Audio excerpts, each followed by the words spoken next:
Trader Jerome Kerviel is back in court. A civil court case has started to determine whether he should pay his former employer, Société Générale, 4.9 billion euros. Kerviel hit the headlines back in 2007 when his trades with the French bank turned sour. He was sentenced to prison for breach of trust, but he's fighting a call from the bank for compensation. Last week, a Labour court backed Kerviel's claim that his managers at SocGen were aware of his trades. And with that, I'm going to be wrapping up the business bulletin for now. Thank you, Marcus. That's some serious cash to have to pay back. 9. It's not pocket change. Not pocket change at all. All right. Thank you. It's time now for MediaWatch. Emma James has been taking a look at reactions to the French Prime Minister's threat to ban union protests after yet more violence on the streets. Well, with what do you have on that, Emma? Well, we saw yet another collection of coordinated union protests across the country yesterday. But what's really brought this all to a head is one particular image of a children's hospital that was targeted by protesters.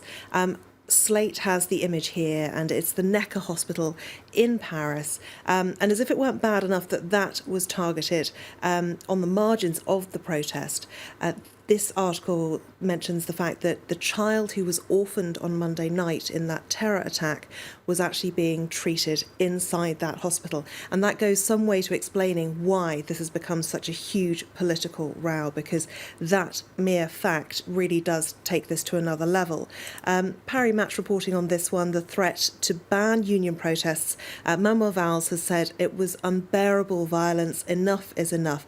Police say there were between 75 and 80,000 people out on the streets yesterday. Unions put the figure at around 1 million. The figure's likely to be somewhere in the middle, probably closer to the police figure, I would guess. 29 police officers were hurt and 11 protesters were injured too as troublemakers clashed with police. Paris Match says the scenes that the capital saw yesterday were unprecedented in this particular round of protests. And we see from this tweet here that people are actually smashing and lifting up clumps of concrete in order to be able to throw them at police or at buildings and to cause damage.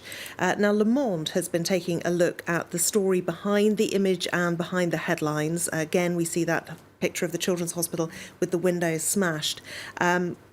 And what they say is that their journalists saw the windows being smashed, but that actually there were only 1 or 2 young people who actually caused that damage. Some people on Twitter in particular are angry that given the high number of people attending these protests, that the protests are being brought into disrepute by such a small number of the participants. Others, though, are saying we are in a state of emergency. Stop the demonstrations. Our security forces are overwhelmed. So a real division of opinion there. Well, it does sort of help the government's argument for stopping them. Anyway, with a little over a week to go until the UK goes to the polls to vote on EU membership, the Brexit debate is taking kind of a surreal turn. Yes, Britain's political traditions are often somewhat incomprehensible to people outside of the UK, and they can be very quaint. This one, however, is frankly bizarre.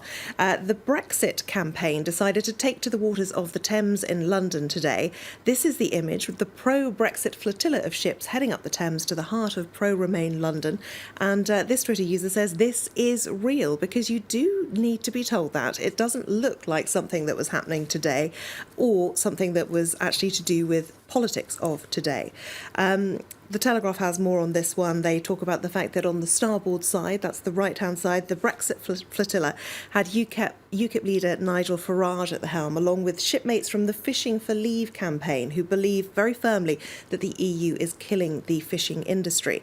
On the other side of it, port side, we had Sir Bob Geldof, who you may know from his time singing with the Boomtown Rats, and of course he organised that huge Live Aid concert back in the 1980s, and he is a sometime political activist.